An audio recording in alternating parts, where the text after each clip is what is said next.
Assalamualaikum warahmatullahi wabarakatuh. Selamat pagi semuanya. Semoga hari ini kalian sehat selalu dan masih dalam lindungan Allah Subhanahu wa taala. Amin. Hari ini adalah pertemuan kedua kita di mata pelajaran ekonomi kelas 10.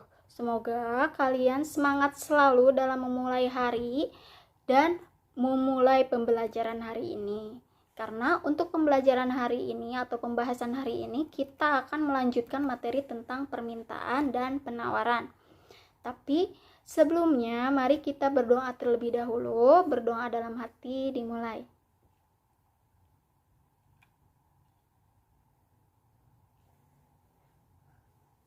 Selesai.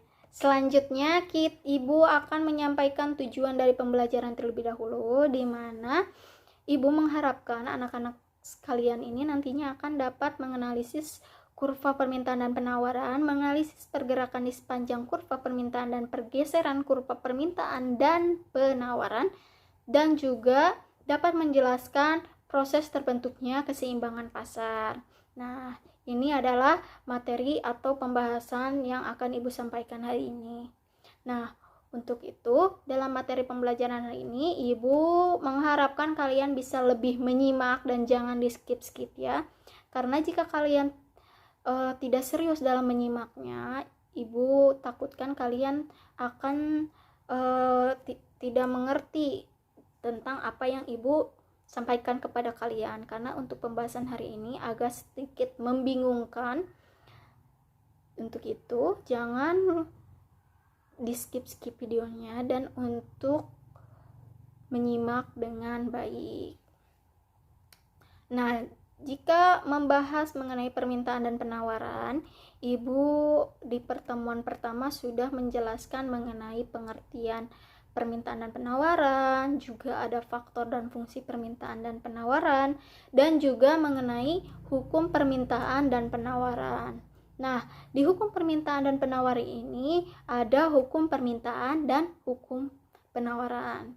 Di hukum permintaan dapat dijelaskan bahwa hubungan permintaan atau hukum permintaan itu ada menjelaskan mengenai hubungan yang negatif antara harga dengan jumlah barang jasa yang diinginkan. Atau yang berbunyi, semakin turun tingkat harganya, maka semakin banyak juga jumlah barang yang diminta. Sebaliknya, semakin naik harganya, maka semakin sedikit pula jumlah barang yang diminta. Sedangkan untuk hukum penawaran, dapat dijelaskan bahwa terdapat hubungan antara harga barang dan dengan jumlah barang yang ditawarkan. Yang berbunyi, semakin tinggi harganya maka semakin banyak jumlah harga yang ditawarkan. Sebaliknya, masih semakin kecil harganya maka jumlah barang yang ditawarkan akan berkurang. Nah, materi dari pertemuan pertama ini akan ada kaitannya dengan pembahasan hari ini mengenai kurva permintaan dan penawaran. Untuk itu, kita persingkat videonya, kita lanjut ke pembahasannya saja.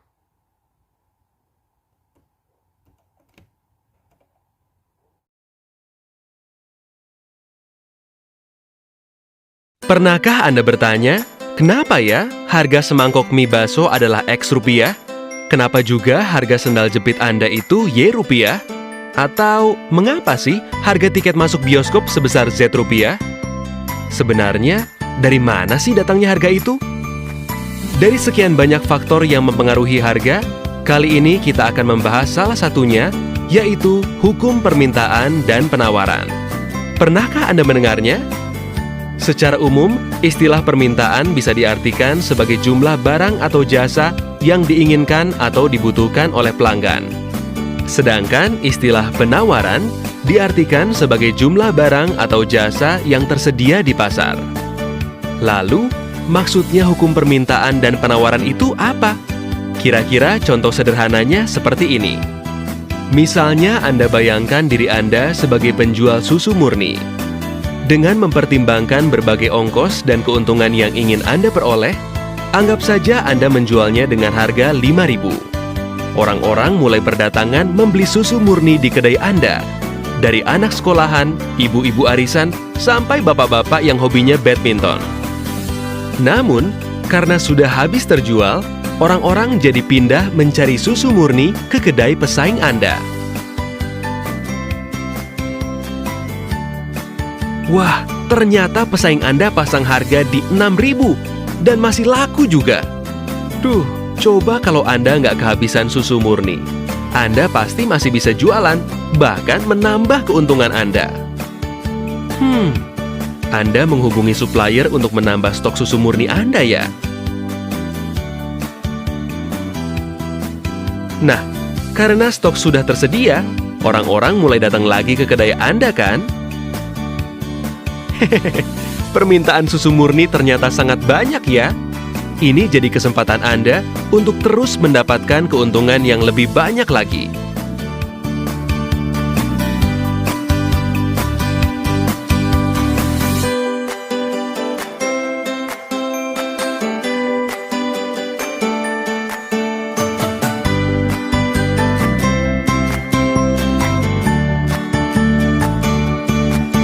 Grafik berikut ini menunjukkan hubungan antara harga dan jumlah penawaran dari sudut pandang pengusaha.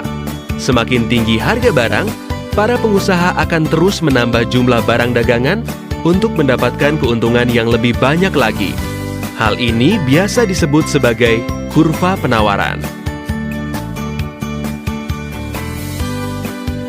Tapi, di suatu titik, bila harga barang terlalu tinggi, banyak orang yang jadi tidak mampu untuk membelinya.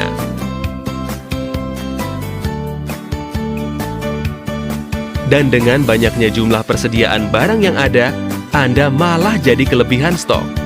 Lalu, apa yang akan Anda lakukan? Anda tidak akan berputus asa, bukan?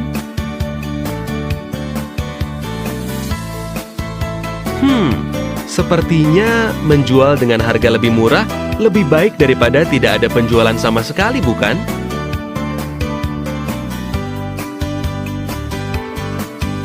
Wow, ternyata pesaing Anda juga terus menurunkan harga susu murninya ya.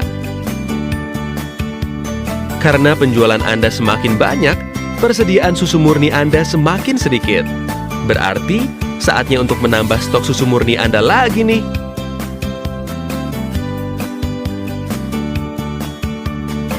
Pada grafik ini ditunjukkan hubungan antara harga dan jumlah permintaan dari sudut pandang pelanggan.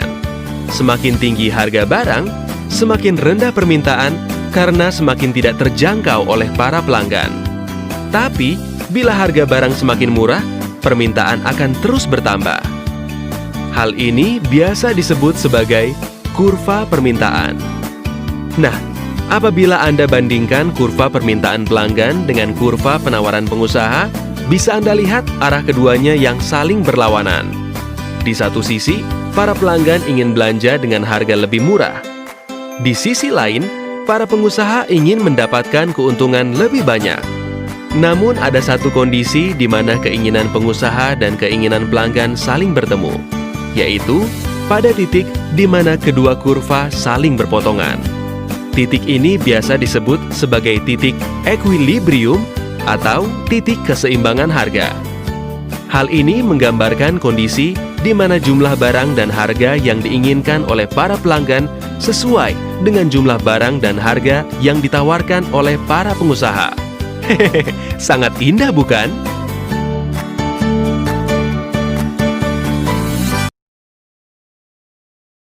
Ini adalah materi lanjutan dari materi pertemuan sebelumnya atau pertemuan pertama, di mana kita akan belajar tentang kurva permintaan dan penawaran. Nah, di dalam kurva permintaan dan penawaran, kita juga akan menganalisis mengenai pergerakan dan pergeseran kurva permintaan dan penawaran.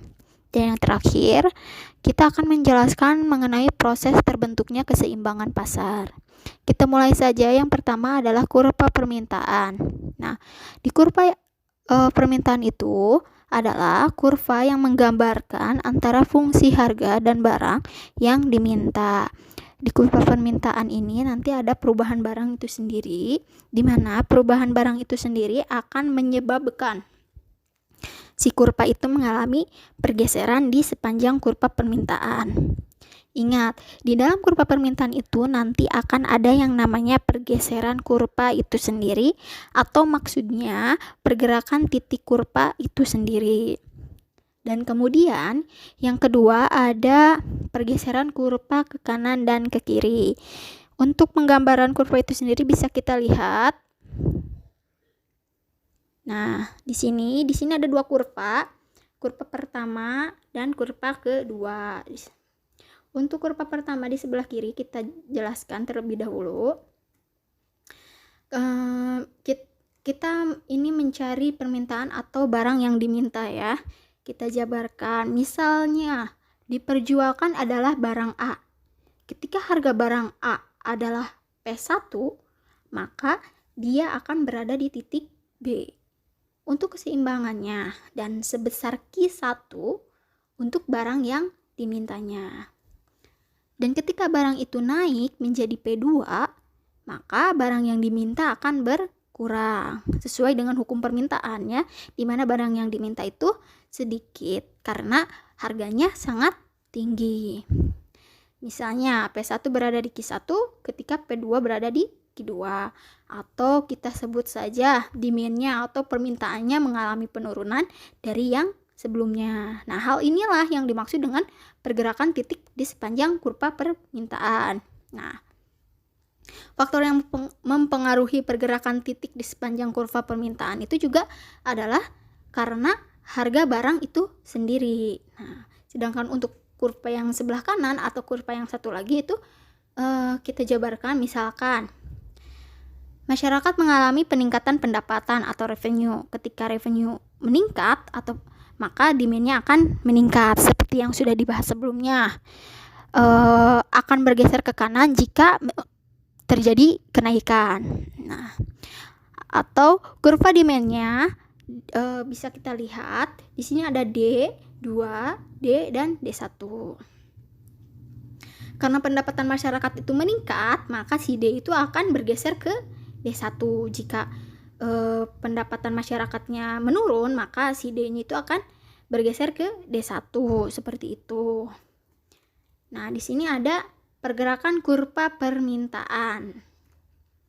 Nah, dituliskan di keterangan bahwa D atau demand mempunyai kemiringan negatif, yaitu di mana si permintaannya atau demand-nya itu akan bergerak dari kiri atas ke arah kanan bawah.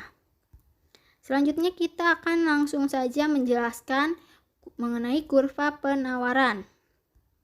Kurva penawaran ini adalah kurva yang menggambarkan antara harga dengan barang atau jasa yang ditawarkan. Nah, untuk kurva penawaran ini ketika terjadi peningkatan harga maka penawaran akan naik.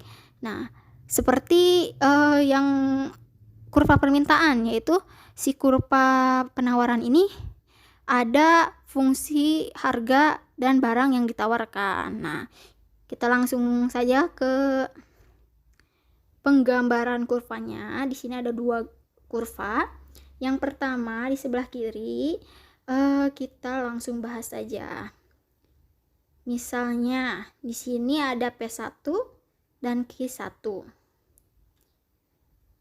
Ketika harga di P2 di harga pasaran, maka yang diproduksinya akan ditingkatkan produksinya. Sedangkan di Q2 karena barang yang ditawarkan ke konsumen ditingkatkan dari Q1 menjadi Q2 sesuai ini tuh seperti ini disesuaikan oleh perilaku produsennya, bahwa seperti yang kita ketahui bahwa si produsen itu ada karena ingin mendapatkan keuntungan yang maksimal seperti itu. Nah, sedangkan yang sebelah kanan ini adalah merupakan perkiraan harga di masa depan. Nah, di kurvanya itu seperti ini. Misalkan perkiraan peningkatan harga di masa depan, barangnya akan maka si barangnya itu akan ditimbun terlebih dahulu. Nah, setelah nanti ada masa yang tepat di masa depan dengan harga yang sudah naik, maka akan dijual si barang tersebut. Nah, seperti ini. Nah, jika terjadi penurunan akan bergeser ke sebelah kiri. sedangkan ketika mengalami kenaikan akan bergeser ke kanan, seperti itu.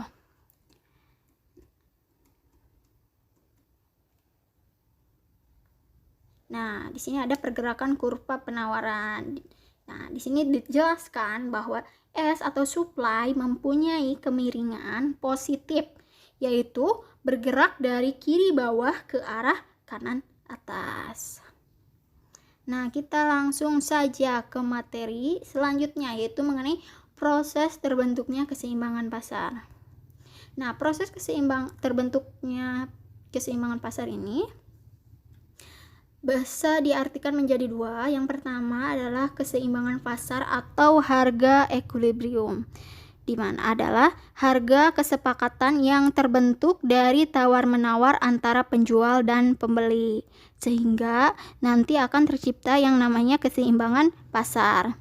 Dan yang kedua ada harga equilibrium, adalah harga yang terbentuk pada titik pertemuan kurva permintaan dan penawaran. Jadi, nah pas disinilah titik perpotongannya akan terbentuk menjadi harga equilibrium. Nah, di bawah juga ada kurva ya. Nah, di sini ada kurva S atau penawaran dan kurva D atau penawaran. Nah, titik inilah yang disebut titik equilibrium atau harga pasar. Nah, harga pasar ini jika dilihat dari kurva itu tercipta ketika 10,3 ribu atau 10 itu jumlah barang atau kuantitinya, sedangkan 3.000 itu adalah price satuan harganya.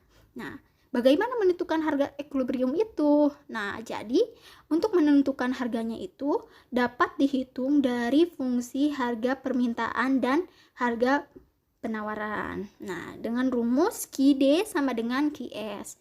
QD itu jumlah barang yang diminta, QS itu jumlah barang yang ditawarkan. Nah, di sini ada contoh soalnya. Nah, contoh soalnya adalah diketahui fungsi permintaan adalah QD sama dengan 40 dikurangi 2P. Dan fungsi penawarannya adalah PS sama dengan Q tambah 5. Berdasarkan informasi tersebut, maka keseimbangan terjadi pada saat, nah, karena kita mencari keseimbangan pasar, maka rumusnya itu adalah QD sama dengan QS. Maka si PS ini kita rubah terlebih dahulu. Nah, menjadi kita si 5-nya itu kita pindahkan ke sisi kiri ya. Nah, karena P dikurangi 5. Kenapa min 5 atau dikurangi 5? Karena dipindahkan dari positif dipindahkan menjadi negatif. Nah, jadi P sama dikurangi 5 sama dengan Q. Nah, kita langsung saja ke penyelesaiannya. Nah, penyelesaiannya adalah QD sama dengan QS. Karena kita sudah mengetahui QS dan QD-nya, kita langsung masukkan saja. QD adalah 40 dikurang 2P sama dengan QS, yaitu P dikurangi 5. Nah, kita pindahkan dulu. Kita cocok-cocokkan dulu ya, yang P dengan P, yang angka saja dengan angka saja. Nah, kita pindahkan yang 5 saja ya ke sisi kiri. Nah, di sini menjadi 40 ditambah 5 sama dengan P ditambah 2P. Nah, 45 ditambah 40 ditambah 5 sama dengan 45, sedangkan P ditambah 2P sama dengan 3P. P ini kita jabarkan menjadi 1 ya. Jadi P tambah 2P itu 3P. Nah, maka nilai P-nya itu 15. Nah, kemudian kita cari nilai Q. Nah, untuk Q ini kalian bebas ingin memasukkan yang QD atau yang QS, tapi Ibu akan karena nanti hasilnya juga akan sama. Nah, tapi Ibu akan masukkan yang QS saja ya, yang penawaran. Dimana Q sama dengan P dikurangi 5 sama dengan 15 dikurangi 5 sama dengan 10. Nah, jadi hasilnya adalah E sama dengan 15,10. Atau jadi harga keseimbangan adalah 15 dan jumlah keseimbangan adalah 10 unit. Setelah keseimbangan pasar, selanjutnya ada elastisitas. Elastisitas adalah pengaruh perubahan harga terhadap jumlah barang yang diminta atau yang ditawarkan. Atau dengan kata lain, elastisitas adalah tingkat kepekaan atau perubahan suatu gejala ekonomi terhadap perubahan gejala ekonomi yang lainnya. Nah, elastisitas harga ini terbagi menjadi 3 macam, yaitu yang pertama ada elastisitas harga, di mana elastisitas harga itu ya adalah presentasi perubahan jumlah barang yang diminta atau yang dikeluarkan yang disebabkan oleh presentasi perubahan harga barang tersebut. Nah, yang kedua ada elastisitas silang. Elastisitas silang ini yaitu persentase perubahan jumlah barang X yang diminta yang disebabkan oleh persentase perubahan harga barang lain. Nah, yang ketiga ada elastisitas pendapatan. Elastisitas pendapatan itu ya adalah persentase perubahan permintaan akan suatu barang yang diakibatkan oleh persentase perubahan pendapatan atau income real konsumen. Nah, yang akan kita bahas di sini adalah elastisitas harga, di mana elastisitas terbagi menjadi 2. Yang pertama ada elastisitas permintaan dan yang kedua ada elastisitas penawaran. Elastisitas permintaan dan penawaran sebenarnya memiliki pengertian yang sama. Hanya berbeda di jumlah barang yang diminta dan jumlah barang yang ditawarkan, hanya itu perbedaannya. Nah, yang pertama ada elastisitas permintaan. Nah, elastisitas permintaan adalah pengaruh perubahan harga terhadap besar kecilnya jumlah barang yang diminta. Nah, di mana maksudnya adalah besar kecilnya perubahan tersebut dinyatakan dalam koefisienan elastisitas atau angka elastisitas yang disingkat E ya. Nah, sedangkan untuk elastisitas penawaran adalah pengaruh perubahan harga terhadap besar kecilnya jumlah barang yang diminta. Nah, untuk elastisitas penawaran ini koefisienan elastisitasnya adalah angka yang menunjukkan perbandingan antara perubahan jumlah barang yang ditawarkan dengan perubahan harganya. Selanjutnya kita akan mengetahui macam-macam permintaan dan penawaran atau koefisienan elastisitas, permintaan dan penawaran. Nah, untuk koefisienan elastisitas ada 5 ya. Yang pertama ada koefisienan elastis yang namanya elastis. Jadi maksudnya ada koefisienan elastisitas yang namanya elastis. Nah, elastis ini adalah koefisienan yang besar nilai koefisienannya lebih dari 1. Misalnya, nanti kalian akan menghitung menggunakan rumus dan bertemu dengan angka dan angkanya itu lebih dari 1. Nah, itu akan disebut dengan harga atau barang elastisitas. Nah, untuk kurvanya dapat kalian perhatikan bahwa untuk kurva permintaan dan penawarannya yang elastis itu bentuknya landai, atau landai itu maksudnya tidak bengkok atau tidak lurus ya. Nah, kenapa disebut landai? Karena persentase delta X-nya lebih besar daripada delta P-nya. Dapat kita simpulkan bahwa barang yang elastis adalah barang yang peka terhadap perubahan harga. Nah, ketika barang harganya berubah sedikit, maka jumlah yang diminta atau ditawarkan akan berubah drastis. Contohnya untuk permintaan elastisitas elastis, bahwa harga barang yang diminta misalnya harganya naik 5% dan permintaannya turun 10%. Jika dilihat itu turunnya drastis sekali ya, maka itu termasuk barang elastis, di mana responsif sekali terhadap perubahan harga, di mana harga berubah sedikit saja, permintaan dan penawarannya berubah drastis. Nah, untuk contoh barang elastis adalah barang-barang mewah, misalnya emas. Selanjutnya yang kedua ada inelastis atau tidak elastis. Inelastis atau tidak elastis ini adalah koefisienan yang besar nilai koefisiennya kurang dari 1. Nah, kalau ini kebalikan dari koefisienan elastis ya, di mana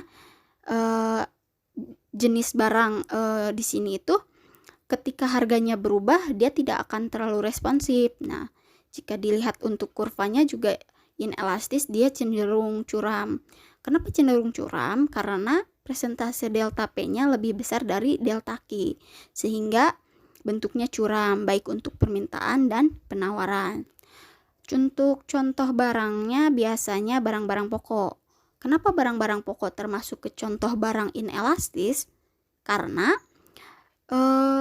masyarakat setempat atau masyarakat kebanyakan tetap membutuhkan akan barang tersebut meskipun harganya naik.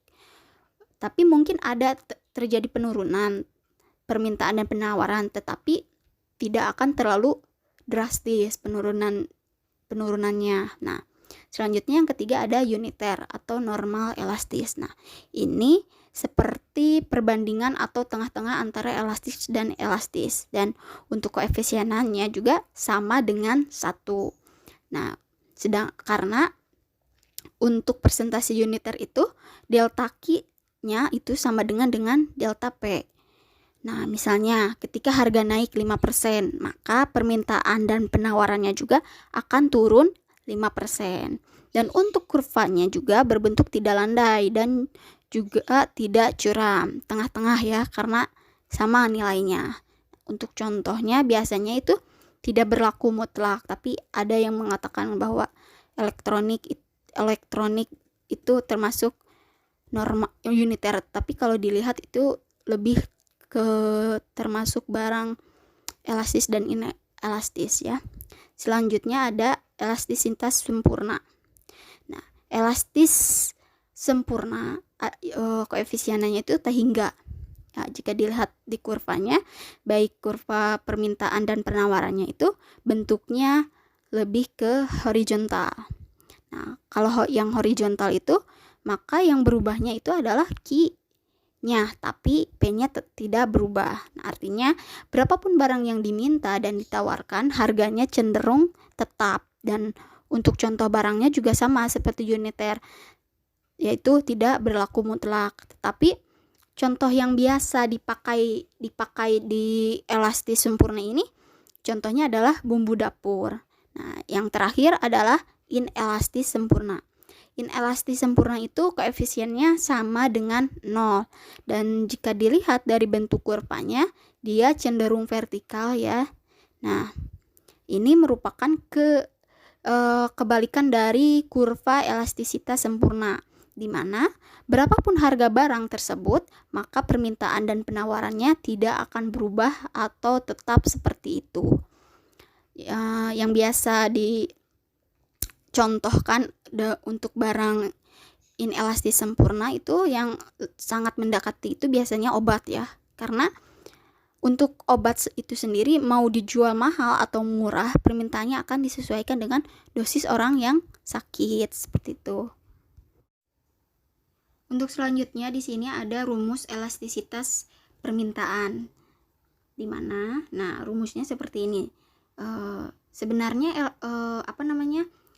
untuk mencari elastisitas permintaan dan elastisitas penawaran itu sebenarnya rumusnya sama saja, di mana yaitu E sama dengan delta Q per delta P dikali P per Q, atau E sama dengan persen delta Q per persen delta P.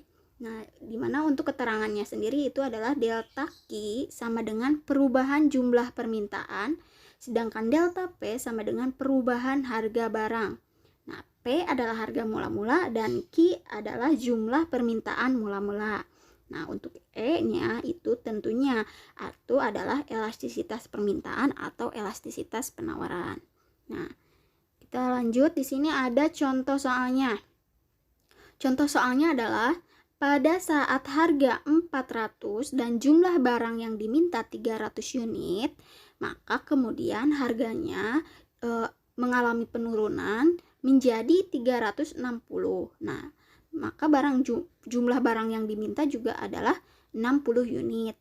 Hitunglah jumlah koefisienan elastisitasnya. Nah, dilihat ya bahwa harga awalnya adalah 400 dan jumlah barang yang dimintanya itu adalah 30 unit. Tapi setelah mengalami penurunan harga, maka si harganya itu 360 dan jumlah barang yang setelah mengalami penurunan itu sebanyak 60 unit. Nah, karena rumus permintaan elastisitas itu adalah sama dengan delta Q per delta P dikali Q per P. Nah, maka kita akan mencari si delta Q dan delta P-nya. Nah, untuk delta Q sendiri kita hanya perlu mengurangi dari delta Q2 per Q1, sedangkan untuk delta P kita penjumlahannya itu dari pengurangan P2 dikurangi P1, sehingga delta Q adalah sama dengan 60 dikurangi 30, hasilnya adalah 30. Dan untuk delta P yaitu 400 dikurangi 360 sama dengan 40. Nah, untuk penyelesaiannya, nah di sini kita langsung masukkan saja E sama dengan 30 per 40 dikali 400 per 30. Nah, hasilnya adalah 400 per 40. Kenapa? Karena 30 dikali 30 itu kita coret ya, karena hasilnya akan 1 nantinya. Jadi yang kita hitung adalah 400 per 40 atau 400 dibagi 40. Yang hasilnya itu adalah 10. Seperti yang kita atau ibu sampaikan kepada kalian, jika permintaan atau E-nya lebih dari 1, maka itu termasuk barang elastis. Nah, atau jika ingin mencarinya dari presentasi delta Q dan delta P, kita hanya tinggal memasukkannya saja seperti yang sebelah kanan, yaitu ada persen delta Q sama dengan 30 per 30 dikali 100% sama dengan 100%. Nah, untuk persen delta P sama dengan 40 per 400 dikali 100% sama dengan 10%. Nah, jadi si permintaannya itu adalah dijumlahkannya itu adalah 100% per 10% yang hasilnya adalah 10. Nah, 10 ini termasuk ke dalam barang elastisitas karena E atau permintaannya itu lebih dari 1. Selanjutnya ada rumus elastisitas penawaran. Nah, bisa dilihat ya, untuk rumusnya sama persis dengan rumus elastisitas permintaan. Nah, selanjutnya ada contoh soal lagi untuk elastisitas penawaran. Nah, contoh soalnya adalah pada saat harga Rp500, maka jumlah barang yang ditawarkan sebanyak 40 unit. Kemudian, di saat harga mengalami penurunan menjadi 300, jumlah barang yang ditawarkan sebesar 32 unit. Maka hitunglah besarnya koefisienan elastisitas penawarannya. Nah, kita tinggal masukkan saja bahwa harga pertamanya itu adalah 500 dan barang yang ditawarkannya itu adalah sebanyak 40 unit, dan setelah mengalami penurunan si harga itu menjadi 300 dan untuk barang yang ditawarkannya itu menjadi 32. Nah, kita seperti biasa mencari delta Q dan delta P-nya, yaitu dimana delta Q dan delta P-nya itu menghasilkan 32 dikurangi 40 sama dengan min 8. Sedangkan untuk delta P sama dengan 300 dikurangi 500 yang hasilnya adalah min 200. Nah, karena kita akan mengkalikannya supaya mempermudah penjumlahannya, kita masukkan saja 8/200, 500 dikali 500/40 supaya dapat dikalikan, di mana 8 dikali 500 adalah 4.000 dan 200 dikali 40 adalah 8.000. Nah, sehingga si penawarannya ini akan menghasilkan atau jumlahnya itu adalah 0,5. Nah, atau inelastis. Nah, inelastis ini adalah bahwa si termasuk ke barang yang penawarannya itu kurang dari 1. Nah, atau untuk persentase delta Q-nya itu bisa dilihat bahwa 8/40 dikali 100% itu adalah hasilnya 20%. Sedangkan untuk persen delta P sama dengan 200/500 dikali 100%. Nah, hasilnya adalah 40%. Jadi, penawarannya itu adalah 20% per 40% yang jumlahnya itu adalah 0,5 atau termasuk barang inelastis karena si penawarannya itu kurang dari 1. Alhamdulillahirrabbilalamin, mungkin segitu saja pembahasan dari Ibu. Semoga apa yang disampaikan kepada kalian dapat tersampaikan dan kalian pahami dengan baik ya. Nah, dari pembahasan hari ini juga mari kita simpulkan bersama-sama bahwa di kurva permintaan dan kurva penawaran itu penggambaran atau fungsinya itu terkait akan fungsi harga dan fungsi barang yang diminta atau ditawarkan, di mana dalam pergerakannya juga untuk kurva permintaan memiliki kemiringan yang negatif, yaitu bergerak dari kiri atas ke arah kanan bawah. Sedangkan untuk kurva penawaran yaitu memiliki kemiringan yang positif, yaitu bergerak dari kiri bawah ke arah kanan atas. Sedangkan untuk keseimbangan pasar atau equilibrium terbentuk pada titik pertemuan kurva permintaan dan penawaran.